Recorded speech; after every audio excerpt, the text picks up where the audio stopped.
আমি দল দাঁড় করিয়েছি, দল গঠন করিনি বা করার দরকার নেই। 70 বছর ধরে লড়াই করে আমরা একটা দল দাঁড় করিয়েছি, সেই দলই এখানকার মানুষের স্বপ্ন পূরণ করবে, আলাদা দল করার দরকার নেই। আর আমরা ওই ধরনের দাদা কালীগঞ্জ উপনির্বাচনে তৃণমূল আবার জয়লাভ করবে। এটা নতুন কিছু না, পশ্চিমবাংলা উপনির্বাচন এইভাবেই হয়, কিন্তু ভোটের খুব বেশি ফারাক হয়নি। আমাদের ভোট কাছাকাছি আমরা ধরে রাখতে পেরেছি, এর বেশি কিছু তো খুব বেশি উপনির্বাচনে পশ্চিমবাংলায় আশা করা যায় না। জয়লাভের পরেই বোমাবাজিতে এক শিশুকন্যার মৃত্যু হয়, এটাই দুর্ভাগ্যজনক। পশ্চিমবাংলায় ইলেকশন হলেই প্রাণহানি হবে, সে পঞ্চায়েত থেকে পার্লামেন্ট সব ইলেকশনে, নমিনেশন থেকে আরম্ভ করে ভোট গণনা, যে কোনো সময় মার্ডার হতে পারে, যে কোনো সময় হিংসা হতে পারে। একটা বাচ্চা মেয়েকে যেভাবে খুন করা হলো, এটা হচ্ছে পশ্চিমবাংলার এবং টিএমসির রাজনীতির একটা নমুনা। আরও দুঃখের বিষয়, মমতা ব্যানার্জি দুঃখ প্রকাশ করেছেন ঠিকই, কিন্তু তার খুব সিলেক্টিভ দুঃখ প্রকাশ। গোবিন্দ দাসের মতো বা তার ছেলে মারা গেলে তখন দুঃখ প্রকাশ করেন না উনি, কিন্তু মুসলিম মেয়ে মারা গেছে তার জন্য দুঃখ প্রকাশ করেছেন, কারণ তারা ওনার ভোটার। এই যে সিলেক্টিভ রাজনীতি ওনার, এটাই এখানে আবার প্রমাণ হয়ে গেছে।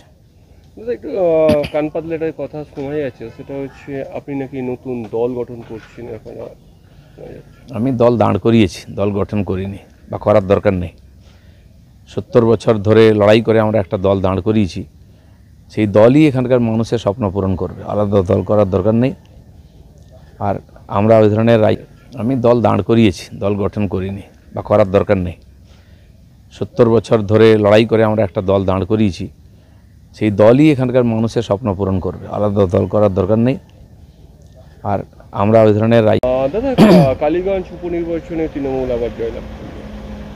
এটা নতুন কিছু না, পশ্চিমবাংলা উপনির্বাচন এইভাবেই হয়, কিন্তু ভোটের খুব বেশি ফারাক হয়নি। আমাদের ভোট কাছাকাছি আমরা ধরে রাখতে পেরেছি, এর বেশি কিছু তো খুব বেশি উপনির্বাচনে পশ্চিমবাংলায় আশা করা যায় না।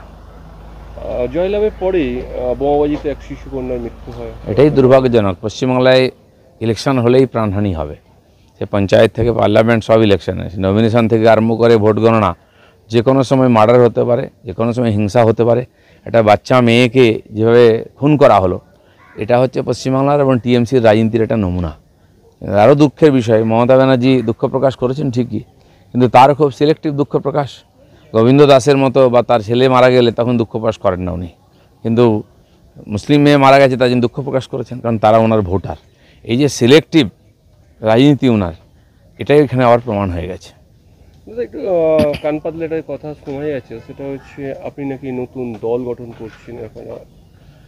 আমি দল দাঁড় করিয়েছি, দল গঠন করিনি বা করার দরকার নেই। 70 বছর ধরে লড়াই করে আমরা একটা দল দাঁড় করিয়েছি, সেই দলই এখানকার মানুষের স্বপ্ন পূরণ করবে, আলাদা দল করার দরকার নেই। আর আমরা ওই ধরনের রাজনীতি করি না। আমি দল দাঁড় করিয়েছি, দল গঠন করিনি বা করার দরকার নেই। 70 বছর ধরে লড়াই করে আমরা একটা দল দাঁড় করিয়েছি, সেই দলই এখানকার মানুষের স্বপ্ন পূরণ করবে, আলাদা দল করার দরকার নেই। আর আমরা ওই ধরনের দাদা কালীগঞ্জ উপনির্বাচনে তৃণমূল আবার জয়লাভ করবে। এটা নতুন কিছু না, পশ্চিমবাংলা উপনির্বাচন এইভাবেই হয়, কিন্তু ভোটের খুব বেশি ফারাক হয়নি। আমাদের ভোট কাছাকাছি আমরা ধরে রাখতে পেরেছি, এর বেশি কিছু তো খুব বেশি উপনির্বাচনে পশ্চিমবাংলায় আশা করা যায় না। জয়লাভের পরেই বোমাবাজিতে এক শিশুকন্যার মৃত্যু হয়, এটাই দুর্ভাগ্যজনক। পশ্চিমবাংলায় ইলেকশন হলেই প্রাণহানি হবে, সে পঞ্চায়েত থেকে পার্লামেন্ট সব ইলেকশনে, নমিনেশন থেকে আরম্ভ করে ভোট গণনা, যে কোনো সময় মার্ডার হতে পারে, যে কোনো সময় হিংসা হতে পারে। একটা বাচ্চা মেয়েকে যেভাবে খুন করা হলো, এটা হচ্ছে পশ্চিমবাংলার এবং টিএমসির রাজনীতির একটা নমুনা। আরও দুঃখের বিষয়, মমতা ব্যানার্জি দুঃখ প্রকাশ করেছেন ঠিকই, কিন্তু তার খুব সিলেক্টিভ দুঃখ প্রকাশ। গোবিন্দ দাসের মতো বা তার ছেলে মারা গেলে তখন দুঃখ প্রকাশ করেন না উনি, কিন্তু মুসলিম মেয়ে মারা গেছে তার জন্য দুঃখ প্রকাশ করেছেন, কারণ তারা ওনার ভোটার। এই যে সিলেক্টিভ রাজনীতি ওনার, এটাই এখানে আবার প্রমাণ হয়ে গেছে। একটু কান পাতলে একটা কথা শোনা যাচ্ছে, সেটা হচ্ছে আপনি নাকি নতুন দল গঠন করছেন এখন। আমি দল দাঁড় করিয়েছি, দল গঠন করিনি বা করার দরকার নেই। 70 বছর ধরে লড়াই করে আমরা একটা দল দাঁড় করিয়েছি, সেই দলই এখানকার মানুষের স্বপ্ন পূরণ করবে, আলাদা দল করার দরকার নেই। আর আমরা ওই ধরনের রাজনীতি করি না। আমি দল দাঁড় করিয়েছি, দল গঠন করিনি বা করার দরকার নেই। 70 বছর ধরে লড়াই করে আমরা একটা দল দাঁড় করিয়েছি, সেই দলই এখানকার মানুষের স্বপ্ন পূরণ করবে, আলাদা দল করার দরকার নেই। আর আমরা ওই ধরনের দাদা কালীগঞ্জ উপনির্বাচনে তৃণমূল আবার জয়লাভ করবে। তো এটা নতুন কিছু না, পশ্চিমবাংলার উপনির্বাচন এইভাবেই হয়, কিন্তু ভোটের খুব বেশি ফারাক হয়নি।